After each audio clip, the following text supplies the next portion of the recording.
This week.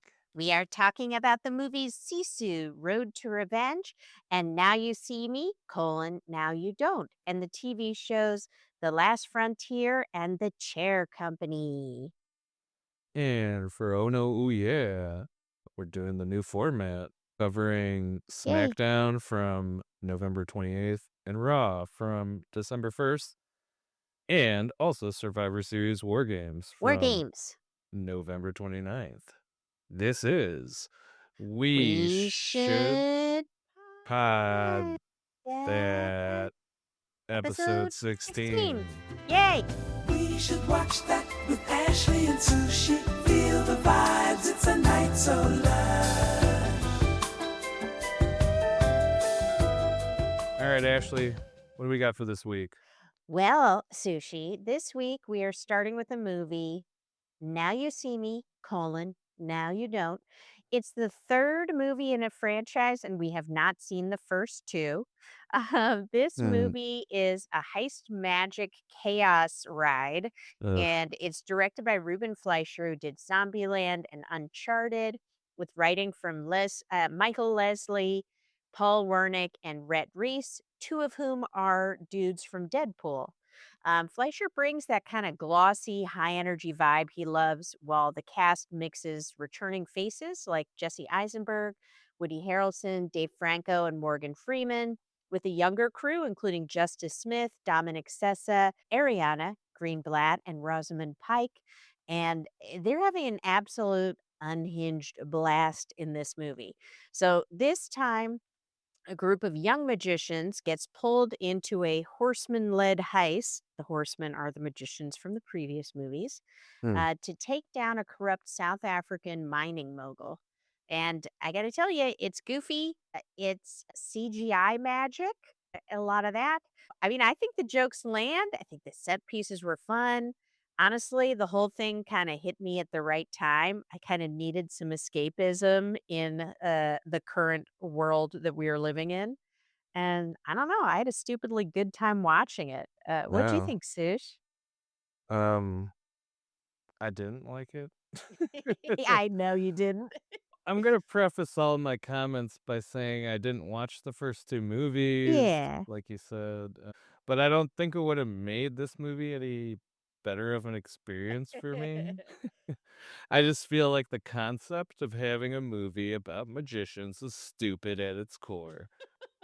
Sure, there's like the whole heist element to this franchise that I guess makes it more palatable. But you're taking something that depends on misdirection and illusion and making a fake story about it with all the tools of like Hollywood magic at your disposal. Mhm. It kind of defeats the whole purpose of seeing magic and magicians for me, to have them in a work of fiction like this. So, Mm. with that said, I will say there's a few good one-liners and one Mhm. unintentionally hilarious moment. Yeah. Oh my god, that one moment. Yep. If you don't mind me intervening. Okay, so there's a certain moment that's played for seriousness, or it's Yeah. supposed to be, but Uh-huh. the way it was performed, Sushi and I were dying. I felt my soul leave my body. I wanted to scream laugh, and then I Yeah. was, like, holding it in, and I was worried I was gonna hyperventilate. It was nuts. Like, Like, who decided that that was okay for the final cut of the movie? Like, I understand if you Eh. saw that in, like, the dailies or something, and then you're like, "Nah, man, that doesn't make any sense. Well, it's a certain Let's cut veteran it." actor, Yeah. and, you get what you get with those guys, I suppose. It's whatever. I mean, he did what he was there for, right? They paid him Yeah. money, so, he's gotta deliver something. Yeah. Otherwise, it's not worth the money. I get Yeah, that part. I totally it's funny because I 100% understand and kind of agree with you on your Mhm. criticisms, but they just didn't shake me. Like, Yeah, when I the movie guess. started, I was rolling my eyes. We were looking at each other like, "Okay." And then for me, I know what the moment was. It was a Hmm. moment when one of the characters, his name's Bosco in the movie, says to Rosamund Pike, who's in this really gorgeous gown, with all these sparkles and stuff. And he goes, "Zip it, sparkles." Oh, And I yeah. thought, okay, this movie has a little bit of cleverness, a little bit of something extra that I wasn't expecting. Mm. And I think partly because I had low expectations going in, partly because I don't know, I'm just tired of the world right now. I guess. I don't I know. needed, and just like the idea of these goofy, corny magicians robbing from the rich to give to the poor, like the idea that there's an absurdity to it that I really enjoyed. It's something that, like, I mean No. this is a compliment. If you have COVID, if you have the stomach flu, put this movie Oh my on. god. You love your stomach flu movies. I do. I love a stomach flu. Like it's like one of The those thing movies. is, though, this isn't even a stomach flu movie for me. You know, like, I could justify it with shit like, Mafia Mama and all that stuff. Oh, yes. Colette is fucking hilarious. Tony Collette. But, you know, like, this wasn't the movie. So anyway, can I continue with the Oh, yes, sorry, continue. But yeah, like I was saying, it kinda defeats the whole purpose of seeing magic and magicians Mm, for me, to have them in, like, a work of fiction. Okay, so that's, like, kind of the biggest part of why this whole franchise doesn't really work for me, uh-huh, but beyond that, I could definitely admit that the visual effects and the overall cinematography is pretty mhm. solid, but honestly, that's the least we should be doing for a movie like this, right? Like, the least you can do is make it look cool. Mhm. I really try to ask myself if I would have been able to give this movie more of a break if it didn't have Jesse Eisenberg. Mm. Mostly because I usually find him irritating and Oh. subconsciously avoid movies he's in. But I came to the conclusion that it wouldn't have because Justice Smith, who I call the other Smith that's not part of the Mhm, family, yeah. in my experience is either great or awful depending on the movie. And unfortunately for this movie, it was kind of cringy for me, especially like near the end. Aw. What I did find funny is that for a movie that's supposed to be about magic and heists, nothing that was revealed seemed to be much of a surprise. You didn't think the ending was a surprise? Fuck no. I did. I didn't think that was a surprise. Everything basically played out how I expected it, and like maybe one incident I hadn't planned on was in it, but it was still kind of dumb in my opinion. Like I can't really go into detail without spoiling it, but I'll just say it's really the only moment where we feel like the antagonist ever really has the upper hand.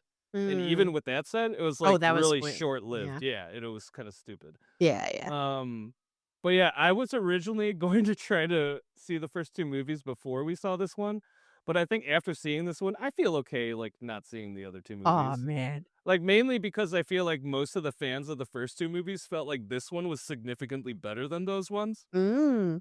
So, given how much I really didn't care for this movie, that's definitely a good sign that I really don't need to see the others. Aw, man. See, I already started we got home last night, I started watching the first one. Yeah, but I'll go from there into my ratings. Mhm. For enjoyment, I gave it a 2.5. Quality, I Mm. give it 2.5. Like, it just Okay. didn't do it for me.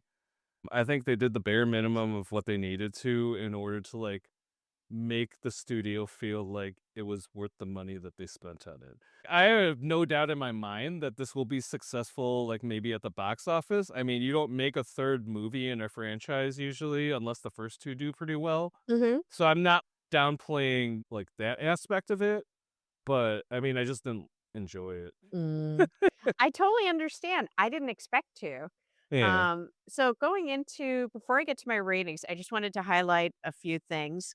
So, Yeah. first of all, I think one of the reasons I like this movie, and it tends to be a kind of movie I like, is one where they give you more than they need to.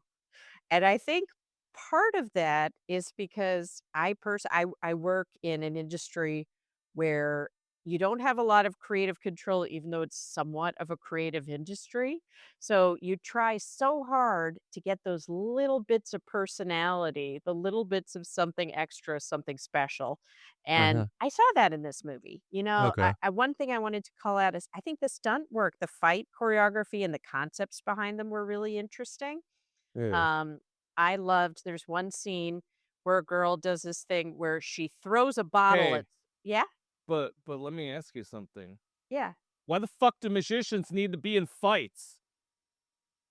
Magic doesn't hey, Sushi, I am an expert in both action movies and stunts, and literally everyone on this earth needs to It's be a in d fights if it's a movie. oh my god, doesn't it, Fights like are necessary. man. Like, you can't magic what are they gonna do? They're gonna magic themselves out and then they'll look like cowards? Yeah, Or dude. they Well, magic here's the someone to thing, death? like, It's not I Harry get it. Potter. I kinda get it because of the fact that this movie is not a good enough heist movie by that alone, you know? No, no. So, I mean, it has to be a little bit of column A, a little bit of column B, but I just think, like, I don't know, I just I didn't like it. Like I mentioned, the core idea of it's just stupid to me, so I don't know. It's hard for Well, me to get past that with that. hey, I'm not trying to convince you, I'm just telling you what I like. I know. And getting back to the stunts, so I really enjoyed that they really work a little bit of a magic gimmick into everything they do. Yeah, I guess Uh, that's and kinda alright. and I think that's really fun, and it shows that a lot of thought was put into it. There's one scene where they're in a room where there's illusions. So it's sort of like I think they have them at like those Instagram photograph Oh, places where people will be in the same room but want to look much larger than the other. yeah. And they have a scene in one of those. So as they're fighting, you see the people get larger and smaller, and it's really Mm, unique. And yeah. I just wanted to call out the stunt coordinator, Uh, Balas Farkas, who mm, also worked on a movie that we love, which is Alien Romulus. So he mm, did the fight coordination for that. Okay, there is a very corny thing where they all show off their magic. I don't want to set you yeah. off, but that was a no for Uh, me. The idea that well, I mean, they magicians made are it so rock you stars. basically didn't need to fucking watch the other 2 movies. That was Well, perfectly you fine don't. with me. I think that's a plus because you really don't need to know a Yeah, lot okay, going fine. into it. I'll give it that. Well, that's why it didn't get like a straight 2. It got a 2.5 because it kind of prepared me for it. Nah, but I think I didn't totally realize this until you went through your, intro for this Uh-huh. movie that this is directed by the person who did Zombieland and Uncharted. Yeah. Because that's like a 50-50, right? Zombieland was good, Uncharted was poo. Uh, So it's like somewhere in the middle, like this Yeah. movie, I exactly went down the middle with this, so it Yeah, makes and you sense. got the Deadpool writers, which gives you some of that, like, zippiness. Although, I was listening Yeah. to an interview with the director today, and 2 of my favorite lines were improvised by Dominic Sessa, the Zip It Sparkles Mm. and the okay, I just have to explain this bit. One of the characters is named Atlas, and, the younger guy, Alright. Dominic Sessa, they're looking at a map, and he goes, "Hey, Atlas, it's your dad." Oh my god. And that was also improvised. So I just think there's a lot of people doing a good job putting in extra Yeah, effort. there's some stupid one-liners. Okay, I will say the one thing that's kinda cool is Mhm. Dave Franco is basically Gambit, like short Gambit. Oh, hell yeah. Yeah, he's, like, throwing cards at people, and they're like, "Ouch!" But, like, they're Yeah. not, like, sharp Yeah, cards, really. yeah, They're or just like paper exploding or cuts. anything like that, Yeah, yeah. but, I recommend if you've got COVID, if you've got a stomach flu, it's also the kind of movie that in the summer you need to go somewhere with air conditioner, and you're like, Hmm, "I guess I'll see that one." This I is a don't good know. movie for that, but I I just feel really like, liked it. I could just watch a different heist movie and be way more satisfied, but Oh, I whatever. suppose. Have a little, Sure. it was fun. We were laughing. Alright. So, I'll just go into my enjoyment. This is gonna upset you, Sushi. Yeah. It was a 4. I had a Jesus. blast. I Uh, was I really had a good time with this movie. Now quality, I'm gonna give it a 3, and I give it a 3. Okay, the basic concept, silly, stupid, improbable, but I uh-huh. think the execution's good. So I that's don't why I know. gave it that score. Cool. Okay. Uh, Now moving on to what I assume will be a less controversial between us yeah, movie. yeah, yeah, probably. We have Sisu: Road to Revenge.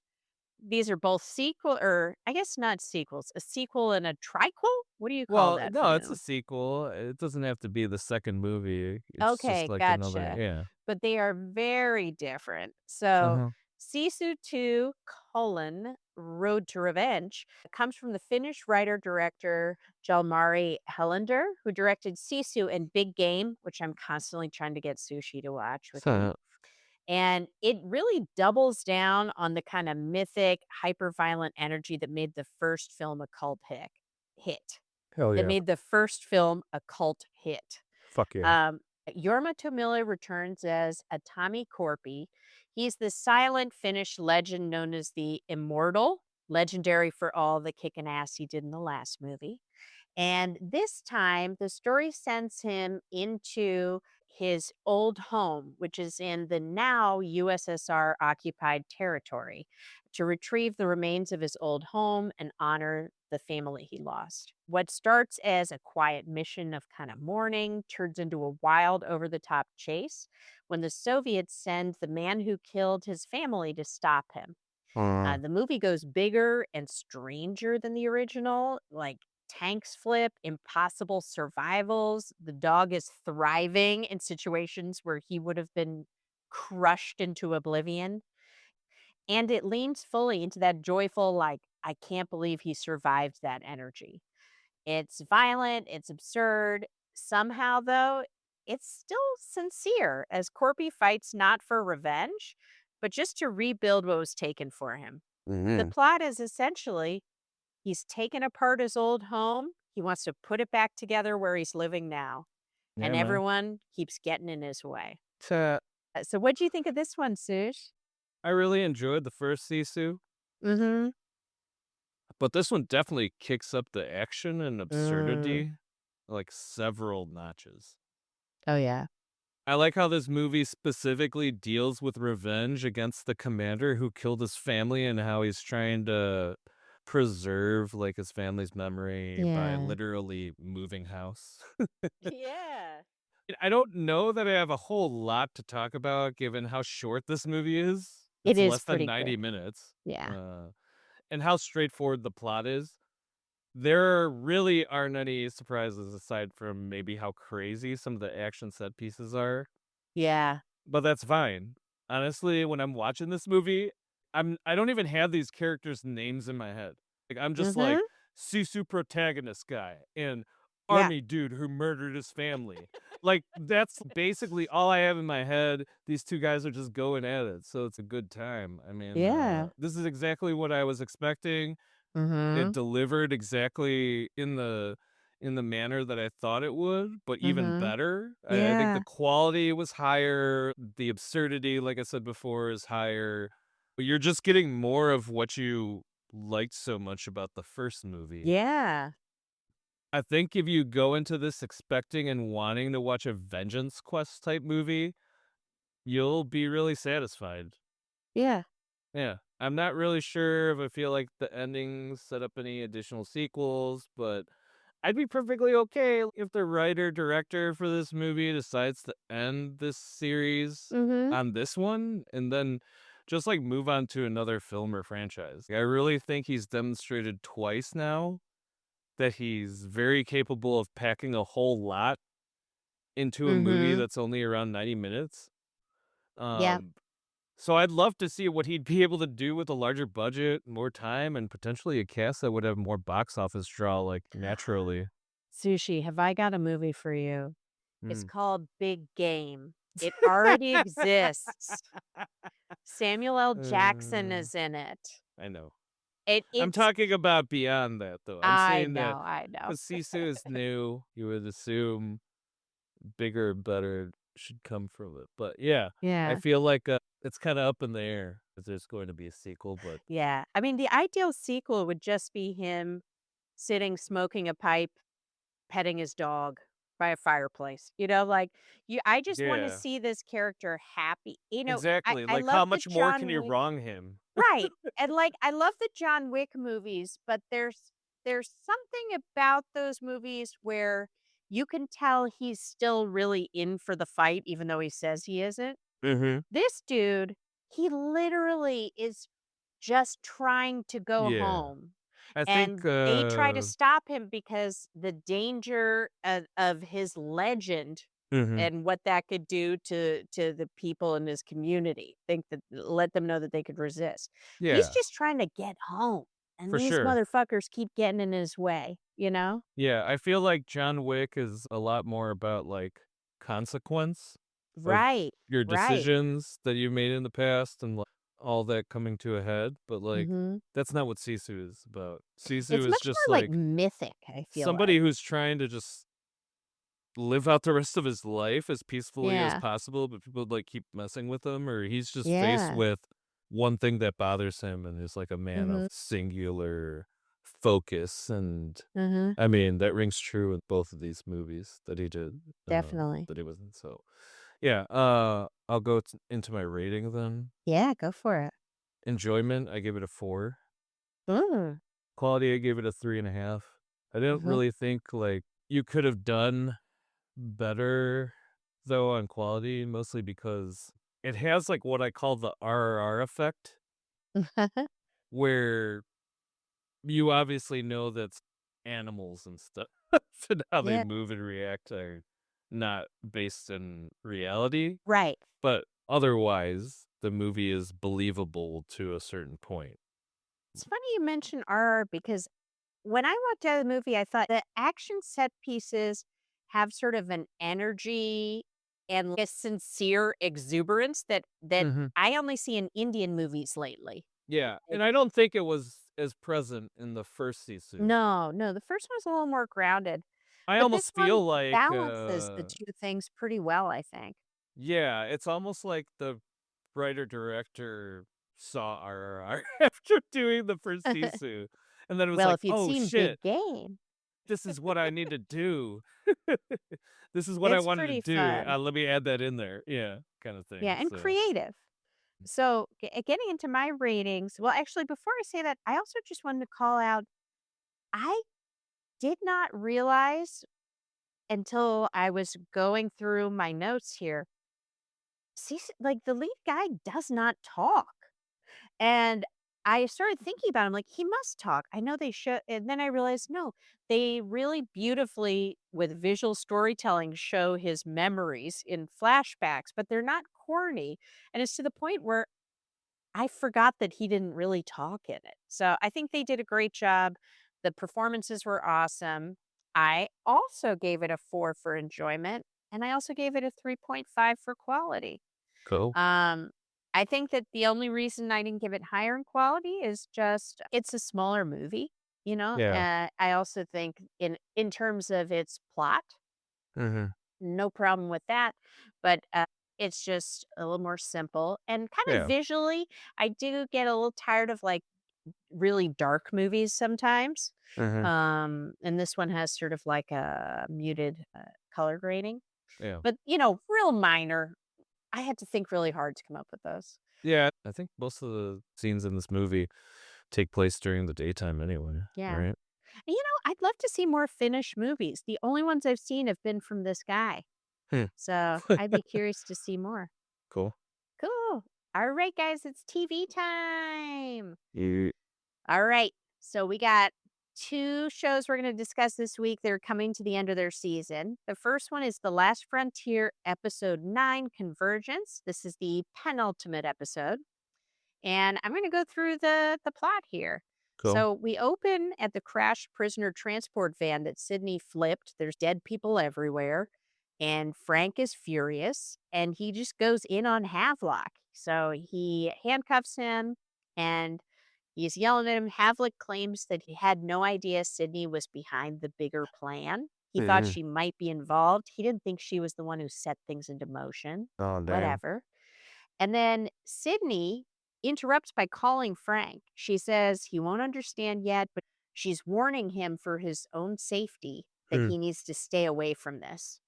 And Frank finally hits his limit and tells her he's coming for her in honestly a really badass way. He doesn't say, "Listen, Missy, I'm going to get you," but it's that kind of a vibe. Mm. And then Bradford, who is Alfred Woodard, the head of this CIA mission thing, Mhm. arrives on a plane with a whole squad of military guys. And she's still obsessed with this dead man switch. They talk about the logistics so much, guys. And she immediately orders her team to kill both Havelock and Sydney. So, Uh, yeah. Then we go to headquarters where Frank confronts Havelock again. Havelock claims that Sydney's goal is to kill Bradford. and he insists Frank is the only one who can stop the CIA from executing her. Frank kind of hates that he has to consider this as an option. He's thinking about the bigger picture, but he's also dubious of Havelock's claims. So then Frank rallies his team. They put up wanted posters for Sydney, and he gives a whole, this woman's the reason why all these bad things have happened. Get angry if you need to. Let's go get her. And makes it clear that nobody gets their life back until Sydney is caught. Then Thiago and Frank's talk in his cell about his connection to Sydney. And he basically says that Bradford has taken everything from her. And Frank doesn't understand who he's hunting now, that she's a lot more dangerous and a lot more clever than he knows. Right. Meanwhile, Sydney's out in the wilderness breaking into a cabin for food and medicine. And then she gets into a fight set to, I think this is corny, so she loves it, but to Freebird. I love Freeburn, man. I know you do. But it's like kind of a corny song, again, like they always do, but the fight is pretty cool. And because the show refuses to stop with these needle drops, of course, we get Freebird. Mhm. Then next thing we know, Bradford shows up at headquarters and tries to psychoanalyze Frank with this like very dumb, you washed out of Chicago insult that makes no sense. She's trying to get Havelock and Thiago. He refuses. She's like, hey, it wasn't that your daughter was brutally murdered in front of you. You came Yeah, back right. and you needed support from your community in Alaska. You left because you couldn't hack it. I'm like, Okay, okay. whatever, dude. Yeah, people don't talk or say things that make sense in this show lately. I don't know. Yeah. So then we see Sydney. She hits a convenience store to get hair dye. She gets spotted, of course, because she's not really even trying to hide herself very well. Uh-huh. And Bradford's team finds out she's there because someone calls her in. And they just kidnap the kid who talked to her. It's so Yeah, it was pretty stupid. good. Just ask him the 3 questions. But no, they have to pull him into a car It's and an then asshole move, like, they drag him into the car, yes, interrogate him, and then they just dump him out in the middle of nowhere. It's friggin' Alaska, dude. it's so dumb. He didn't even have his coat. No, and he has a good line though. He's like, "What am I gonna do? I have eczema." Yeah. Okay, whatever. But he tells them that she's headed for the Denali Star train. Then Yeah. on the train, Sydney's in this bright orange, like Run Lola Run wig Oh my god. that would stand out literally anywhere, especially in Alaska. But, she's doing that. Then there's a shootout. She takes a hostage and somehow she escapes at a stop called Healy. We don't see how. The show skips it. They just show a train going into a tunnel. And then they're like, she got away. Then back at headquarters, a random agent beats up Havelock. He just goes and is like, oh, you killed some dudes I was in the army with. Yeah. And of course, Havelock escapes using the Ugh. dumbest thing you've ever seen. He had taken an apple, shoved some stuff into it, painted it black with grease, and then convinces this idiot that it's a grenade. Uh, So he gets out. Then he just like casually goes up to Thiago and hey, before talks. you continue, Yeah. I just wanna pause really quick to point out that Apple TV, for some reason, lately has had a theme with their series and grenades being Oh, a you're plot device. right. What But is yeah. that? I thought you were going to say apples, but No, no. no, no. So anyway, Havelock takes the gun that he stole off the guy who was beating him up. He goes to Thiago and he's like, hey, how did you convince Sydney to kill me? And Thiago's like, I didn't convince her. She knew you were going to get killed. And she's like, well, at least some good will come out of him getting killed in this particular way. Whatever. Okay. So, but Havelock gives Thiago his gun and Havelock sort of yeets out of there. And then Thiago, while he's being taken away, he creates a diversion. He like pulls the gun, they capture him again. whatever. Mhm. Then Bradford's team realizes that Sydney might be headed to a hydroelectric dam that could power her archive upload. Alright. All of the technical stuff about the archive make me want to roll my eyes at this point, but Yeah. that's what's going on there. Then Frank also starts connecting the dots. So Sydney is intentionally leaving breadcrumbs so that everyone will converge in one place. Yeah. Then we see Sydney reaches the dam. She gets inside way too easily and finds Bradford waiting, of course. They have this long moral showdown about Sydney's father, strength, who gets to judge who. Bradford monologues like she's the final boss of a different show. She's just going on and on. And then, Or the final boss, like The Rock. ooh, I would rather watch the rock clips on YouTube. Yeah. But anyway, so Sydney reveals that she had planned all this, that she wanted Bradford to find her. And right then, Havelock strolls into the room like he's been waiting for his cue. And then cut to black. Now, I'm being very Uh, flippant about this show, it's but okay. I do want to say great, great actors, really good actors. Beautiful snow, the most beautiful snow you've ever seen. But I just am kind of sick of it. I don't know. What'd you think? Mm. I think we decided in the previous episode that we don't really like the show. I know. It's a shame. It had potential Yeah, I really and some wanted to good like it. episodes, too. Yeah, I really wanted to like it because I like Jason Clarke Love him. and Dominic Cooper. But this episode was exhausting, man. It was tiring. Yeah, I really do think we gave it a chance, and I guess I'm on board to at least see what comes in the Yeah. finale. But I think after the last episode, I really don't care as much as I probably did earlier on in the Uh huh. season as to like what actually ends up happening. Right. Uh, I don't know about you, but I at least know that my reasons for disliking it is that like they don't want to seem to label either Havelock nor Sydney as a true antagonist. Yes. Pick a Yeah. lane. Yeah, and I get that people say sometimes the best villains are the ones that are like conceptually right. Basically, that their beliefs are measured and reasonable responses to what they've had to deal with. I don't Like, know if they're even right, though. yeah, I'm not sure how familiar you and our viewers are with the X-Men trope. Magneto was right. Ooh, no, I don't know. But I think Sydney is basically operating in parallel to that whole thing. Uh-huh. It basically means that, like, whatever awful things Magneto and, the mutants that team up with him are doing, they're somehow necessary Mm. because what they have to deal with isn't going to change. Basically, like being persecuted by humans as Right, mutants and all this right. shit. And they keep happening. So, like in Mhm. Sydney's case, it's that the CIA is going to continue to leverage their agents as disposable assets. Mhm.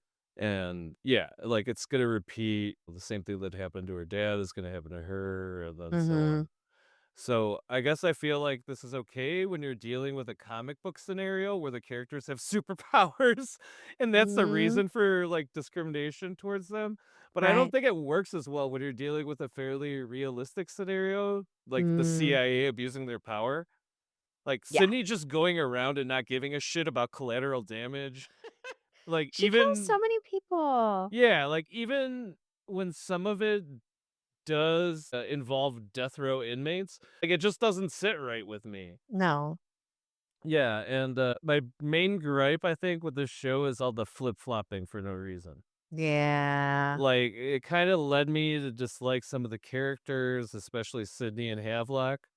Mhm. I think after the reveal that Sydney was behind the plane crash, the writers could have let the plot just ride out to its inevitable conclusion without this weird who is actually the bad guy thing between her and Havelock over the past two episodes. Yeah. And then like revealing how the CIA killed her father. So the fuck what? Like she killed way Yeah. more people with I know. significantly less justification Yeah. over like what one incident of her daddy being fucking murdered. Okay, and Oy. we're supposed to believe that Sydney was gonna leave Havelock to die too. Mhm. That isn't what ultimately happens.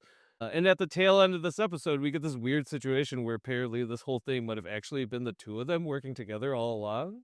I just think it's too convoluted of a plot to continue with after all your biggest reveals of the season, Uh-huh. namely the details surrounding Frank's daughter's death, Yeah. that Sydney was behind the plane crash, and that even the third thing you could say is that Bradford is basically trying to disappear Sydney and Havelock. Mhm. Uh, there's enough left in the season to spend at least 2 episodes just allowing Frank to finish resolving his Alaska problems, letting the CIA plot just play out naturally, and for Sydney and I guess Havelock to get what they want. So, like, we don't need all these friggin' twists after so much stuff already happened. Like, just let it do what it's supposed to do and, I tie the know. shit up. What I wish the show was, in my heart of hearts, is a combination of The Fugitive and Con Air. You know, Yeah. I want to see the cool stuff about prisoners escaping, and I want to see a badass U.S. Marshal like Frank is, Yeah. being like, I'm going to search every outhouse, hen house, and whatever house. I liked it when it was on that Right. tier. And the Sydney character, I keep thinking of her as soggy. Mm. She's a soggy oatmeal type of character. There's Yeah. something about her that's very passive and whiny or something. I don't know, she murders a lot of people for being passive. Well, that's what I'm saying is that her personality is like that. So then when she goes killing people, I'm like, I don't know, she doesn't. Oh, It just no. doesn't.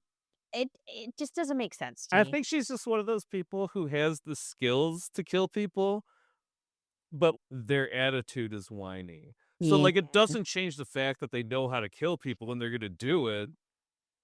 It just kinda changes the motivating factors for or at least, like, the Yeah. Even threshold, I guess killers it's can be whiny. well, yeah, I think it's more the threshold thing. Like, it takes Yeah. less for her to wanna kill Right. somebody than Right. it does for other people who kill I professionally know. because she's whiny. And I don't really care about her, so I don't wanna see a redemption story. I don't care to see it. I don't care Yeah, if she's good guy or bad guy. I just want here's the thing, her to like, be exciting. episode 6, we would've been fine. Everything we needed, we got in episode 6 as far as reveals. You literally could have spent one whole episode just giving us flashbacks of, like, Sydney and her dad, Yeah. or, like, Frank and his family back in Chicago. You could have seriously just done I whatever, know. to fill in those episodes. You didn't have to keep doing the same shit that you've done before after Mm. those reveals have been made. Like, that's Yeah. I think the frustrating part is it could have been fine from episode 6 if they didn't take the road that they did with 7. If they just kinda, like, Yeah. let it breathe and, like, just played everything out to the end of the season, they would have been fine. Yeah. It's a shame. I feel like I'm, like, mourning the show that I wish it was, Exactly, yeah. but well, let's go on to a show that, is exactly what we think it is and more. Yeah. The Oh, man. Chair Company. It's Oh, yeah. episode 8, season. Oh my god, I scared myself Oh my there. Not the god. Don't series scare the fin people, Woo! yeah. The season finale. It's entitled Minnie Mouse Coming Back wasn't on my bingo card, period. Uh, Okay, the episode starts at a wedding. Not Natalie's wedding like I first thought, just random people. oh my And then god. we spend a surprising amount of time watching this dad dance, almost pass out, and then get approached by this weird, like red faced, white haired old Hollywood wannabe named Stacy Crystals, who compliments the dad's poem he read and tells him that he could write songs. He should come to Hollywood and write songs with him. It kind of reminded me of that amazing I Think You Should Leave sketch. Yeah. Um, so there's this whole bit. The dad brags that he owns a sheet metal company. Just weird small talk at a wedding. Right. Then when Stacy leaves, he's on the phone. He's sort of the way he's talking, you could tell that the dad was a mark and he thinks he's dumb, he doesn't whatever. And then a kid comes up to him and asks, "Are you Stacy Crystals?" Which, by the way, amazing name. And he says, "Yes." And then the kid shoots him with a 3D printed gun, saying that he ruined his dad's life. Stacy collapses. That's Uh, your cold open. It was awesome. wow. I love how it had nothing to do with anything. I know. So, well, or did it? We'll Oh, come yeah, back to this. exactly. We don't know. Yeah. So next we cut to Ron, who's waking up next to Barb, who's celebrating her getting an investment money. Mm. Ron decides he's going to spend the day trying to get his job back. His whole "I want to make life easy for you" arc is happening, and she gently suggests that maybe he should consider what would actually make him happy. Mm. Then at the office, everyone's watching the RC Club YouTube video. I can't remember what RC stands for, but it's those Radio control. insane. Oh, thank you. Thank you. The insane mini car guys who are at the Oh, job yeah. site. They're watching their video of Ron shoving Jeff. It's literally like the whole office sitting around a giant table watching it. It's great. And the coworkers are like, wow, Ron really could have hurt Jeff. He could have been super hurt. And Jeff starts spiraling because he realizes that they're saying he could have hurt him. He thinks that means he must not be a tough guy, or at least this is what the look in his eyes says. So then we see Ron taking Baby the dog for a walk, and he Mm. talks to Natalie on the phone. He keeps hinting that he's solved the conspiracy, but then being like, I can't say it out loud. He repeats that phrasing so many times that it becomes like a bit. It's pretty great. And they're both cute about how much they liked solving the mystery together. Honestly, I would love to solve a mystery with my dad now that I think about it. Kind of jealous. Yeah. Then at home, Seth confesses that he doesn't want to play basketball anymore and he wants to do stop motion animation at RISD, which, by the way, is a great art school. I used to Yeah, hang it out is. there in college. We'd take the train there. Anyway, Stop it. Ron actually parents well. Oh my He god. tells him that it's fine that he wants to go there. And, when Seth says he's worried because he knows if they were counting on basketball scholarship money, Ron's like, don't worry about it. We got this. Then Ron says that he's been doing something really important that Seth would be proud of, but he can't say what it is because someone who thinks they earned something they didn't earn would find out that Oh, they damn. just did it to stop Ron. Mm. Seth rightfully just says, why are you being so weird, Dad? Then at work, we see Jeff's trying to talk Ron to coming back to work. He calls him, promising they can hash it out over a beer. But Ron says he needs more time. Jeff gives this whole speech about Ron embarrassing himself, but having a chance to be a part of something historic. And he reacts pretty coolly. He's pretty stoic, and Jeff hates it because he wanted Ron to just be begging to come back. Mm. Then Ron has this moment of resolve.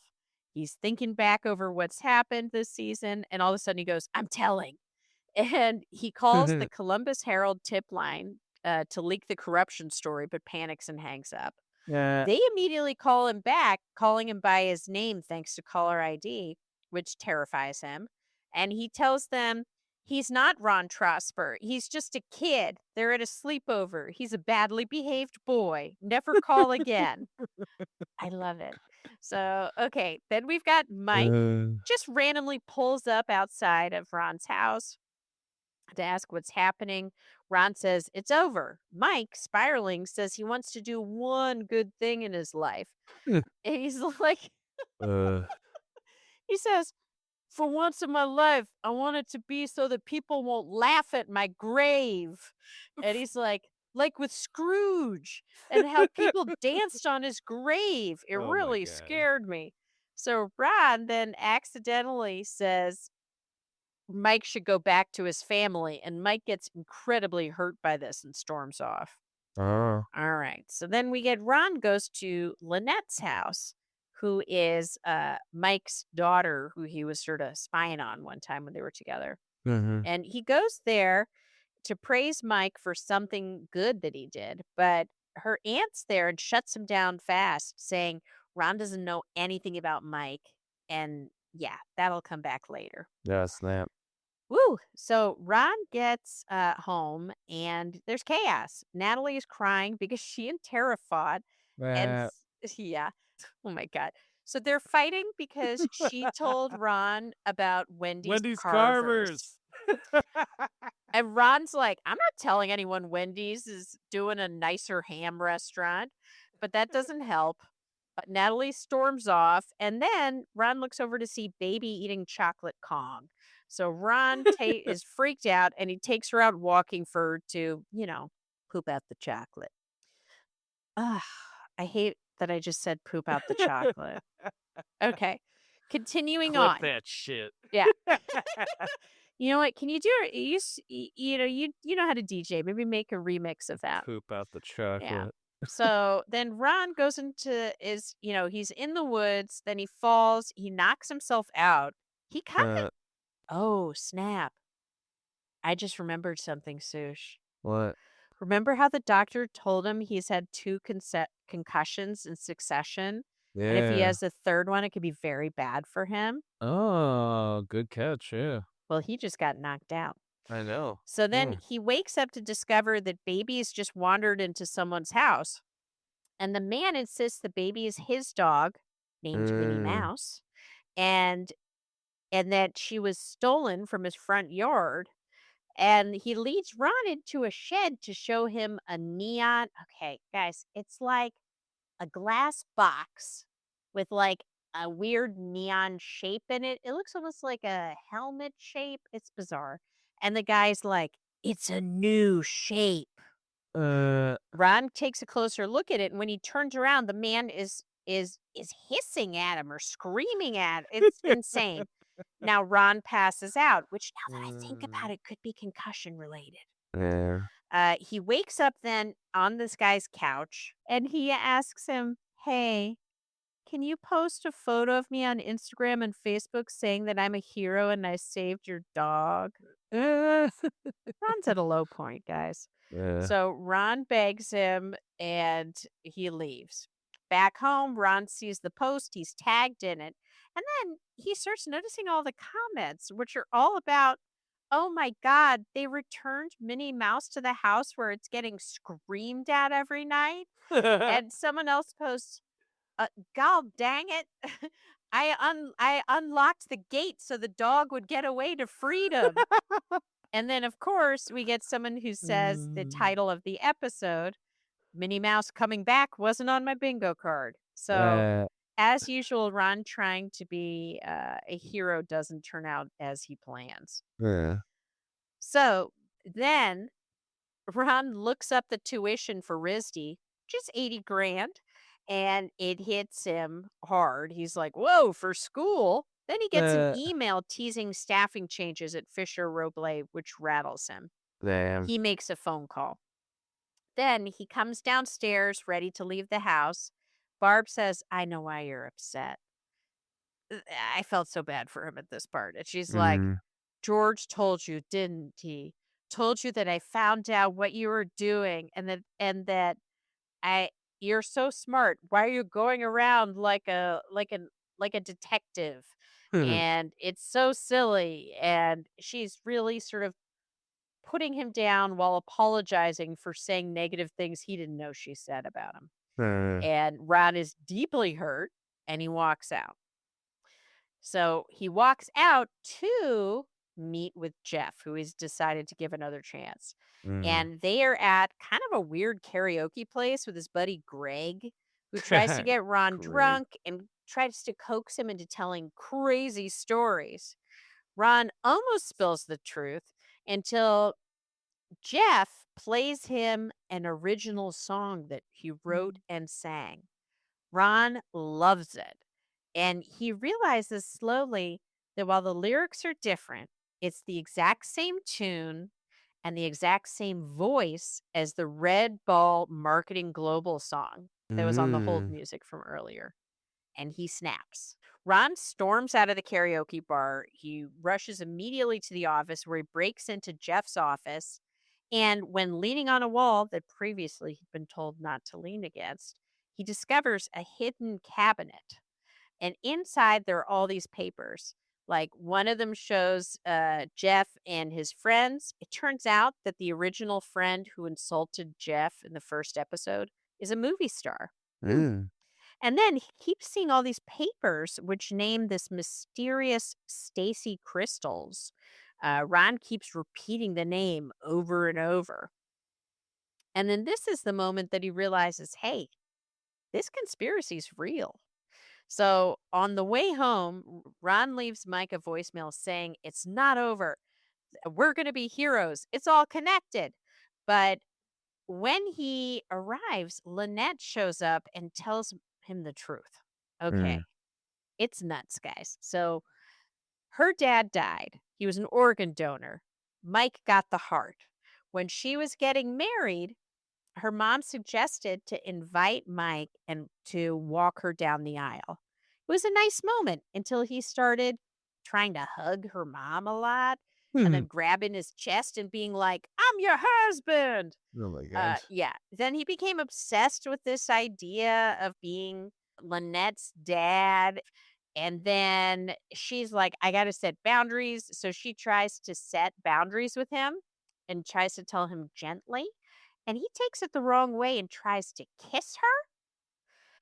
He says that I'm even more attracted to you than your mom because you're young. Oh my god. Yeah, it's bad. Gorgeous women. Gorgeous women. So they had to file a restraining order, and she tells him, Ron, that Mike is dangerous and not to let him near his family. Now, Ron is super freaked out. The whole Mike is secretly a good guy narrative collapses. Then Ron gets a call from an unknown number saying, you didn't fall out of that chair by accident. Are you ready to meet me? Oh boy, guys. So he heads to his high school gym, which is where the guy wanted to meet up with him. And a masked man appears wearing that Jason mask from earlier, and he leads him through the building. Meanwhile, Jeff receives a call. Stacy Crystals has been shot, which means the cold open murder obviously is tying directly to Jeff having a connection with Stacy Crystals, which Ron already discovered through the paperwork. So things are coming together. Then, okay. Oh boy. So the episode ends with Ron meeting the masked man who removes his Jason mask to reveal a face so uncanny valley and wax doll. Like, it's crazy looking face. It's crazy, guys. It You know what is. it reminds me of is in Drive. He wears an insane mask of an actor that he's being a stunt man of. I don't know. Oh, okay. But anyway, it looks nuts. And the guy Yeah. claims that everything started in high school Mm. when Ron was trying to get people to laugh by spitting a gummy bear in the air and trying to catch it in his mouth. But when he did that, he missed and it fell into Amanda's cleavage. Amanda, his coworker. And she could never forget that. She became obsessed with him. And according to this man, she has psychic abilities when emotionally triggered. And he says that she broke your chair with her mind. Oh my god. Then the man screams and we freeze frame on Ron. That Season over. dude's Carl Havoc, basically. Oh my god, it is Carl Havoc. It's Carl like a Havoc if Carl they did a Havoc better job mess. at the face, too. Wow. So, Oh, yeah, man. Sush, I mean, I could not be more pleased with this finale. Like, I Yeah. love that there's two threads of insanity happening here with the Stacy thing and with the Yeah. whole Red Ball marketing global. Right. I love that they're making Mike seriously scary because they've sort of been making him scary in a funny way. The other Yeah. thing that actually I just realized I didn't mention is at one point they cut to him and he's sitting and watching TV and the camera pans over and there's a man with his shirt undone in a bathtub zip tied to a toilet. Oh, So yeah. there's a lot of stuff going on. I'm really excited for the next season. Oh my god. What'd you think? Well, it's the final week of Is Ron Crazy? Oh my God, what's the verdict? And I'm actually starting to wonder if I might be crazy. Like, not really, but I'm glad to report that Ron isn't crazy. Even though there's a ton of crazy stuff in the form of both reveals and new stuff that kind of make you think that you might be going crazy while watching this show. I love that we keep dunking on Lou Diamond Phillips' character. Oh, yeah. He sucks, and let me remind everybody that he's the suckiest of his douchebag group of friends. He really is. Yeah. I don't remember a whole lot about the last episode, like the one before this. A lot happened. Probably because we didn't do a normal podcast episode Right. and recap. But one clear difference is that this finale was way weirder than any of the previous episodes, and that's saying a lot. Like, That's we were true. prepared for a certain level of crazy, I think, in the previous weeks. Like, Yeah. I think the first 1 or 2 episodes set the precedent, but then it coasted pretty well. Mhm. But this one was, like, somehow crazier than anything Extra. before. Mhm. I think that the interesting part is that this was the only episode where there are moments that I felt like actual dread and fear Yeah. and, like, disgust or dislike of some characters. Like, Yeah. the guy in the Jason mask legitimately freaked me out, like, Me too. when I first saw him, and, finding everything that we did, finding out everything we did about Mike Santini not actually being Lynette's Oh, it's dad awful. and everything, and, like, even more about, like, Tara, who we kinda had an idea was, like, particular, but Yeah. how she treats Natalie over the Wendy's Carver's I incident know. It's so really dumb. made me kinda, like, dislike the both of the, Mm. Tara and Mike Santini. Yeah. I also wish Wendy's Carver's was a real thing. What's even crazier to me is that we just spent the last episode revealing that Barb's investor, that Alice lady, Uh-huh. was behind the tech Right, conspiracy. right. But, like, now the guy in the Jason mask is claiming Ron's coworker and previous classmate, Amanda, the upskirt lady, is somehow behind the chair breaking. Yeah, Like, man. it seems like those might be 2 separate things now. Like, the tech Mhm. conspiracy that involves Alice at the Delaware city office, and Mhm. then the chair breaking that Ron said in, Mhm. like, being set up by Amanda, apparently using telekinesis, Yeah, that was uh, wild. which is even crazier, but also something I wouldn't put past this show. Mhm. Like, but is there some way Delaware City and the Tekka conspiracy ties to Amanda aside from, like, a check-in chair being a connection? Like, I guess No. we'll have to wait until next Yeah. season to see if maybe any of this was untrue that we found. Because you know how even the show has, like, revealed certain things that we believe were true are Mhm. not what they seem, so who knows? Yeah. Mm. Uh, but yeah, I initially just loved this show because it was absurdist humor. Mhm. But man, the way the season rounded out was great and Yeah. more than I ever would have expected from this show.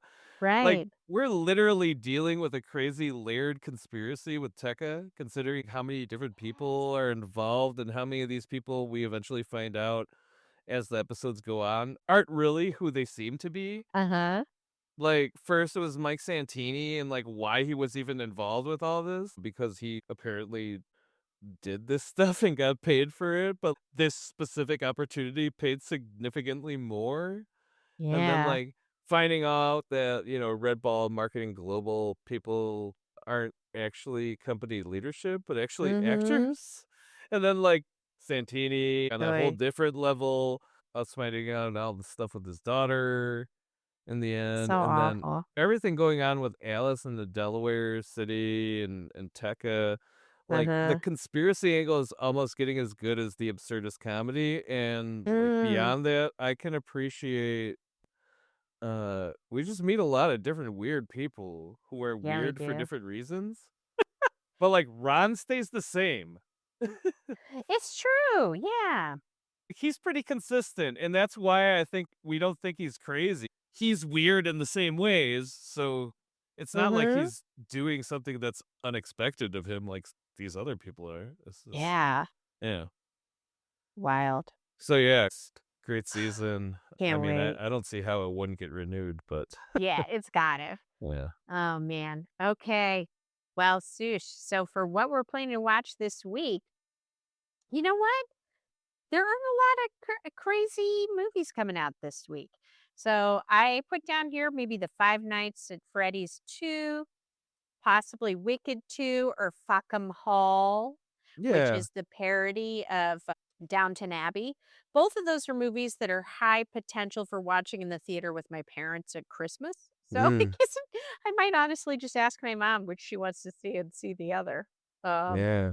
then for TV, we got our final episode of The Last Frontier, and then perhaps a mystery TV show as yet to be determined. Whatever. We should just do Pluribus. Oh, hell yeah, Pluribus. I mean, that's basically it. Let's So, do I mean, it. but we're already watching it. Is there a So, new episode yet? I want to watch it right now. I love that show. I mean, it's Thursday night, so yeah, it's already out. Ooh, okay. Pluribus. Or Awesome. not Thursday night. Actually, it isn't Thursday. When this comes out, it might be Thursday night, and then Yeah, you'll who definitely knows have what access time it to that is now where Pluribus you are. episode. Right.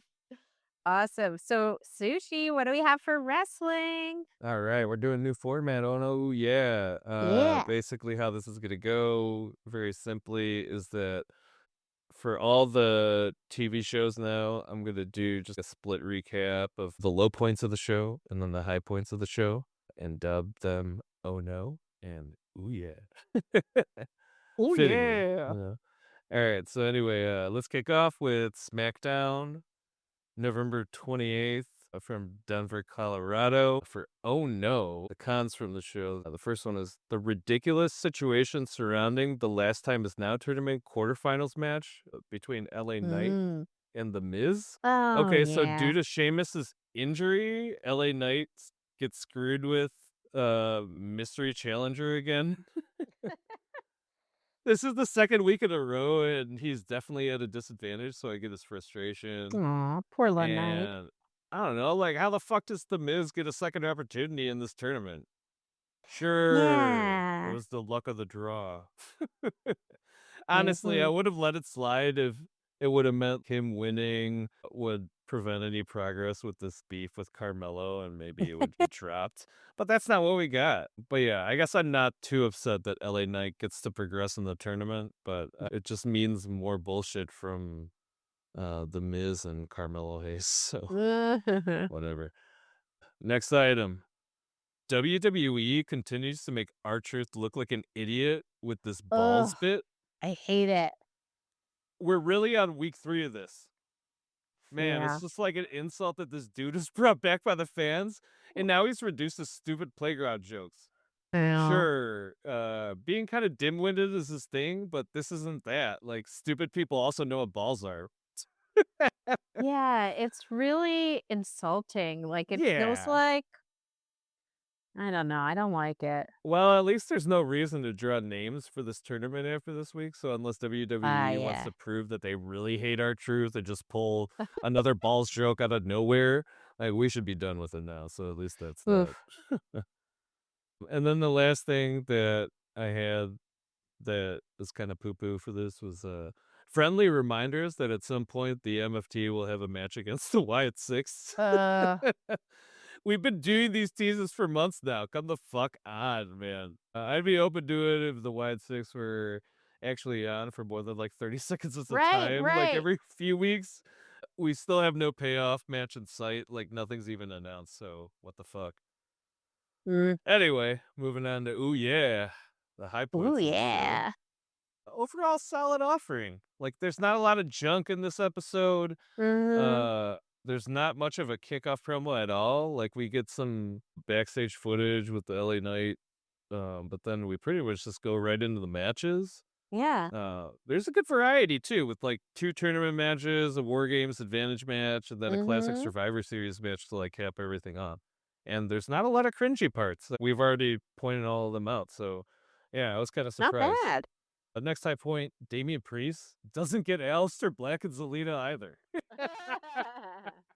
We are not alone. Priest chats with Kathy Kelly backstage, and apparently he doesn't get them referring to this code. Yeah, what and was say that he that? adheres to it. He's not Batman. Yeah, Damien just says he's himself and he won't change. But yeah, I love how Zelina also like pops by during all this to try to intimidate Damien further, or at least try to do that. Like, I honestly don't think dude gives a fuck, and I agree with Damien that he's like not angry at all. No. He's more just annoyed because you guys are absurd. Stop overstating your attack on him by claiming you burned his face off. I It's know. it's been a month and I don't even see a scar or like even any sign that he was burned. Yeah. It was kinda giving, like, Chihuahua yapping at the bigger dog. Exactly. Yeah. I was gonna say Alistair and Zelina really remind me of that one South Park episode where the goth kids are really pissed off Ooh, yeah. by the kids who are dressing goth that are Uh-huh. claiming to be vampires and like they just drink clamato or whatever. But in the same vein, I'm looking forward to watching Damien Priest kick Black's ass again. Yeah, man. That'll be fun. Uh, Next item: Chelsea Green and Jade Cargill are running things on SmackDown. Honestly, the only potential criticism against this is that maybe they should be having a separate storylines, really, because Mm. each hold a different women's title. Uh-huh. But I personally don't think there's actual beef between Jade and Chelsea. No. I feel like it's more that Jade is always down to take on anyone in the women's Mhm. division at any time. Jade taking the moment to stop and talk shit to BFAB after beating her in the match a few weeks ago pretty much supports that idea. So Yeah. yeah, I'm not too worried about I that. love Chelsea. I wanna be Chelsea, BFFs with her. yeah, and Chelsea being U.S. champion again and AAA mixed tag team champion, or triple A, as she Triple calls it, A. is great since it basically restores her platform and opportunities for being a hilarious heel and Yay. providing genuine, non-balls focused humor for SmackDown. Oh, Lord. Next item: Women's WarGames Advantage match. Charlotte Flair versus Asuka. I mean, we just got two of the best in the women's division in a match that Yeah. could be a title match.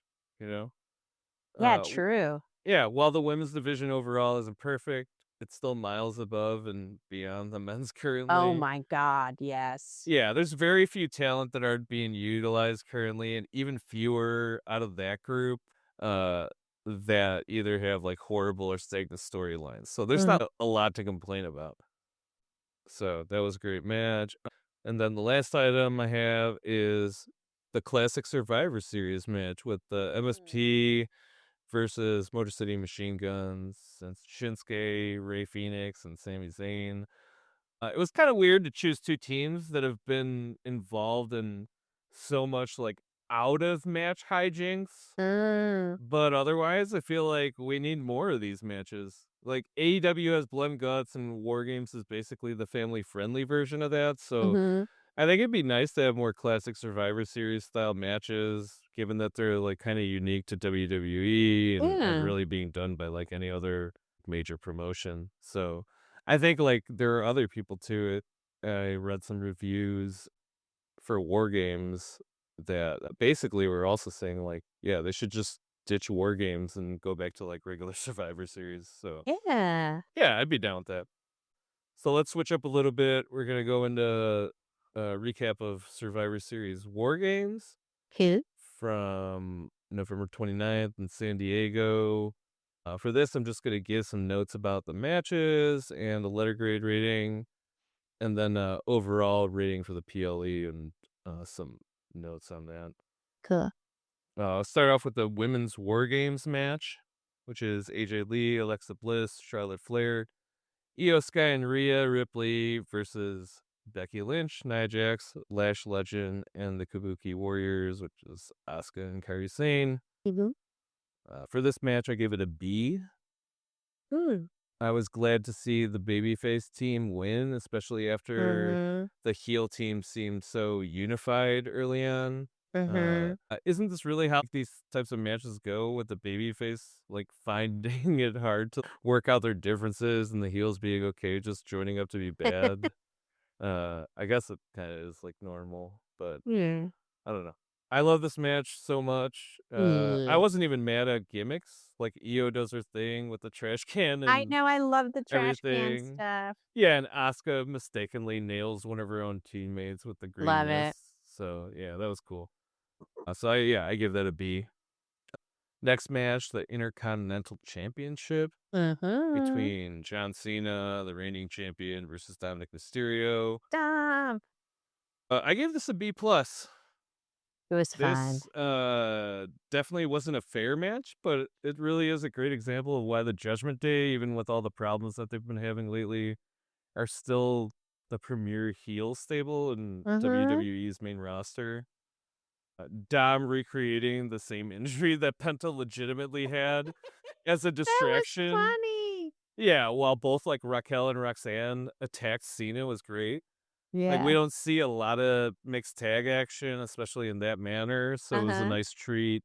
Raquel's like especially impressive. Oh my god, yes. Yeah, I and love like, her embracing her, like, size and power. It's mhm, so cool. yeah, and I don't quite get the whole having Liv act like she's turning on Dom before turning on Cena and helping Dom, but whatever. Yeah, Maybe that's like a reminder she's supposed to be crazy or whatever. I guess. Okay, whatever. Anyway, moving on. A women's world championship match between Stephanie Vaquer, reigning champion, versus Nikki Bella. Rating? I give it a D plus. Oh, dang. As I've mentioned before on our podcast, I really haven't enjoyed Nikki's storyline since her return to the WWE. And I honestly feel like she's kind of tainted Vaquer's World Heavyweight Championship run Mm, since she's involved herself. This was a fairly short-lived storyline, and I'm not upset at all that it's over. yeah. I really think it's a good chance for Nikki to go back to the drawing board with like character ideas since this Yeah. one kind of sucked. Moving on, you got the men's war game match with Drew McIntyre, Logan Paul, Brock Lesnar, and the Vision, Bronze, versus Cody Rhodes, CM Punk, Roman Reigns, and the Usos, Jay and Jimmy. I give this a C plus. Hmm, 'kay. While the women's babyface team for War Games eventually got it together, it didn't seem like this really happened with the men's babyface team.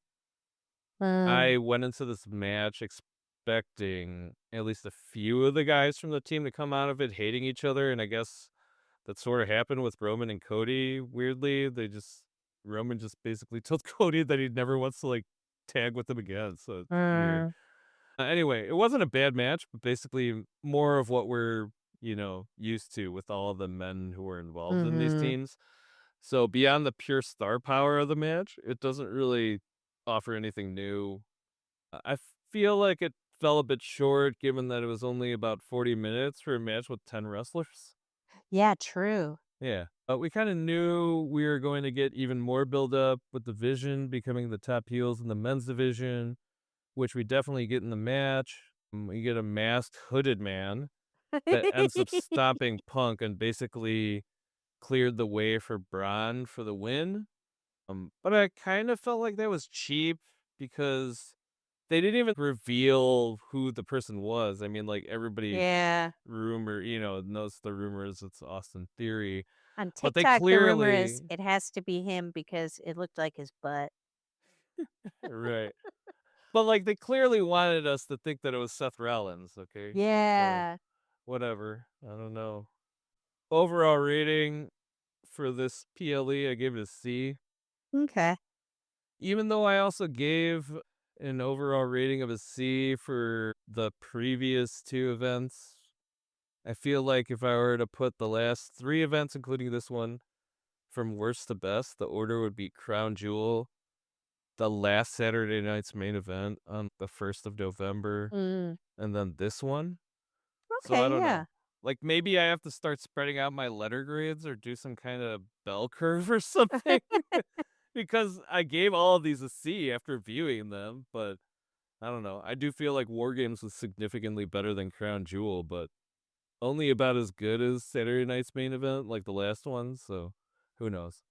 Yeah, at least there was a couple good Yeah. matches going on in this And one. like even though I wouldn't say I was particularly excited for this event, and Mhm. I pretty much only was interested in the women's WarGames match and Dom and Cena's match, Yeah. I could say that I at least understand the motivations for how Uh-huh. the other matches played out, even if I didn't like really care about them. Right. So that's whatever. All right, moving on to Raw on December 1st in Glendale, Arizona. Ooh, this is a fun one. For oh no, where's Ivy Nile from American Made Yeah. been? And why does she Yeah. automatically seem to get a shot at the Intercontinental title without any explanation?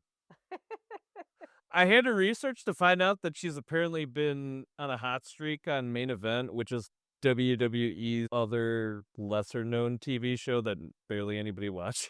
Whoa, when's it on? I don't even know. I think it's Saturdays or something like that. Oh. I don't even know where it airs anymore. But anyway, last time I heard, Nile was supposed to be a part of the Raw roster. So, like, Yeah. why is she not being used?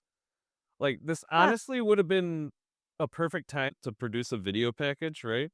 Mhm. Like, you could have shown us a highlight reel for Ivy Nile and everything that's been happening with her in Main Event to Uh-huh. support this whole idea of her getting a title shot. Mm. If you don't do something like that, you have no excuse if the fans don't think that she deserves a shot for the title or just don't care about her returning. Mhm.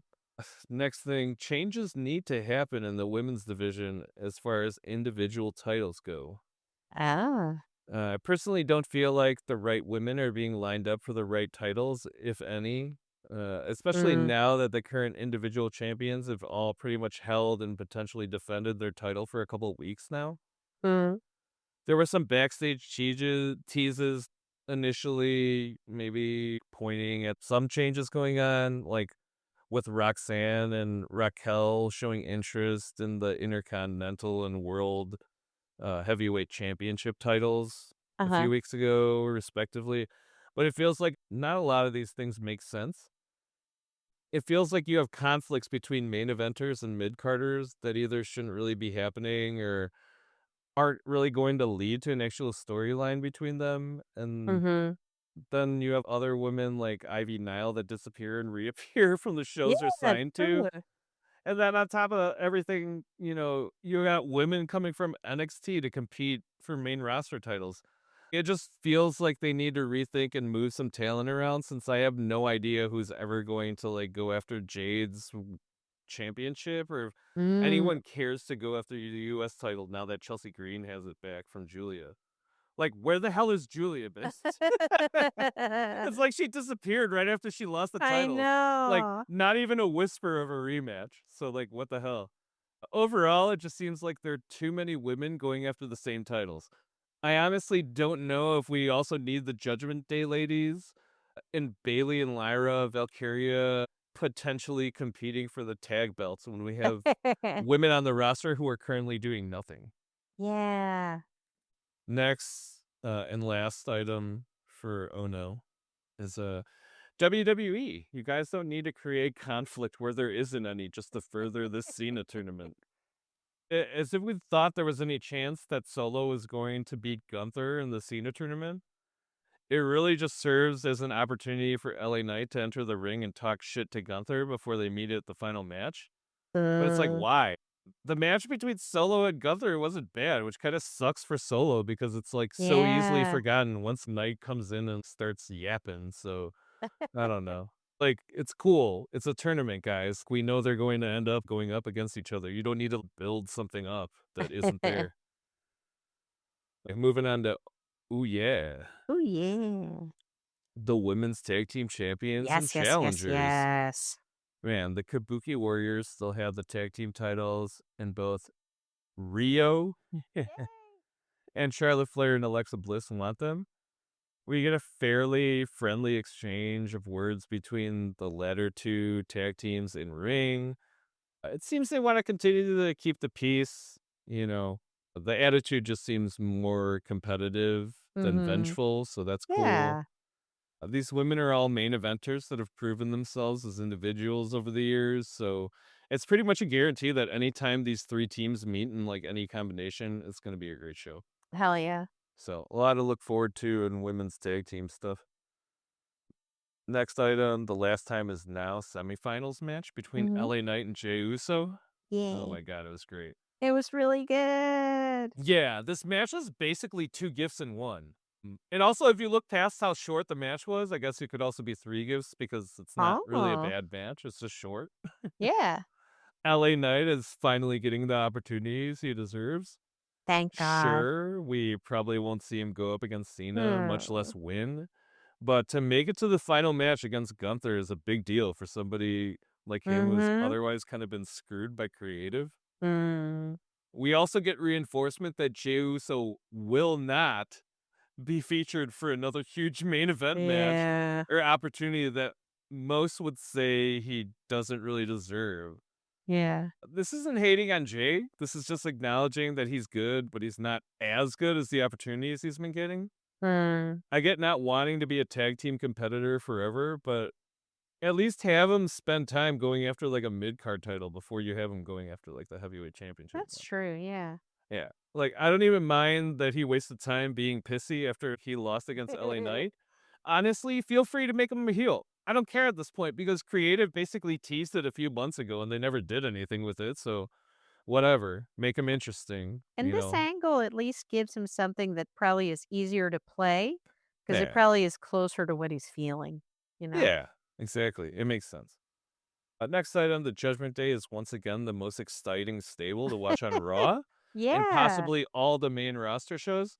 Liv mentioning that she's been hearing that the Judgment Day has fallen off since she's been gone is a great catalyst for Dom's rumored babyface turn. Mm.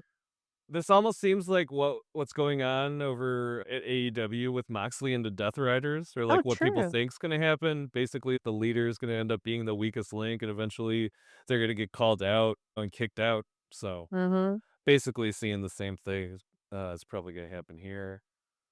That's fine. Because having JD and Finn be cool with Dom again after weeks of like driving them apart is really weird. But I guess it's okay if they're just going to turn them soon. So whatever. Yeah. Also, having Rey Mysterio go after each of the members of the Judgment Day is like kind of a good way to eventually have him and Dom reconcile when they're in Oh, the heat of true. battle. Yeah. I'm just calling it now. Like, I'm expecting each of them to come to each other's aid over a few weeks and then eventually give in to teaming up against the Judgment Day together. So, Mm. hope that happens. Next item. Arguably, the more interesting men's tag teams are back in action. We get a match between AJ Styles and Dragon Lee versus the New Day, Mm. and it's a tag team championship match. Yeah.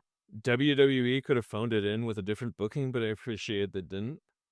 Yeah. It seems like AJ and Dragon still haven't come up with a tag team name, I but I was thinking guess, about that. Yeah. yeah, we can let it slide. I've been having fun watching Xavier Woods, Oh my like, God. on social Yes. media, but it's, great to see him, Coffee, and Grayson back on TV again. Yeah. They didn't win, but they definitely reminded us why they've consistently been in the running for tag team championships for years. Mhm. I also love how gung-ho AJ and Dragon are about defending their championships as often as possible. Yes. Like, I'm not a huge War Raiders fan, but I feel like they've kind of been forgotten over the past few months, except when Penta needed partners for those Right. 6-man tag team matches. So it's cool that AJ and Dragon asked to have a match with them. That was kind Mhm. of cool. Last item I got, Brad Breaker levels up, man. Ah, yes. Seems like having Breaker pin Punk for the win at WarGames was planned. I mean, it's basically the official kickoff for his run at the World Heavyweight Championship Oh title. my God. Yes. We get a promo where he snaps on Punk and basically just states that outright. So, I mean, definitely go see it if you haven't already. It's pretty impressive. Like, he comes in with the vision, but he's the only one who gets on the mic. So, I mean, Yes. it's totally worth the time. And I'd like to give a subtle oh no to how his bronzer oxidized and made him look green. But Funny. yeah, his performance was amazing. Really Yeah. exciting stuff. So, upcoming, we got on December 13th. That's WWE Saturday Night's main event in Washington, D.C. which is going to be John Cena's final match. If Trump is there, I don't know what I'll do, but I'm very excited, but I'm nervous.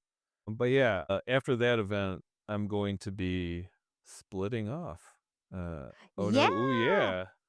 Into Just some podcast. podcast-wise, guys. Just Yeah. podcast-wise. I'll still be around to do movie and TV stuff and just to generally Yes. annoy people. You'll be and, my like, co-host.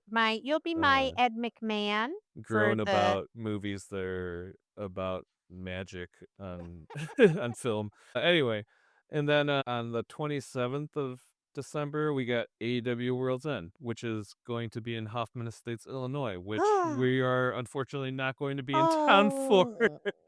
I know. I wish I could be there. Oh Oh, but well. you know, that's that. Ashley, I think that's it. So take us out. Yes. Thank you for listening. We really appreciate you. We'd love to hear from you. If you have any opinions on the movies we watch, share them in the comments. Let us know what you think we should see next. And, if you're so moved to do so, it would bring us great joy if you would review us, rate us on your podcast platform, and subscribe to our socials. We should watch that on Instagram, Facebook, TikTok. I feel like I'm missing one, but I think that's it. That should be it. Yes. So thank you again for listening. We hope you have a wonderful week, and we'll see you here next Friday. All right, take it easy. Bye, guys. Bye. Laughter in the air, friendships touch. Movies and delights, we'll share so much. Let's enjoy this side.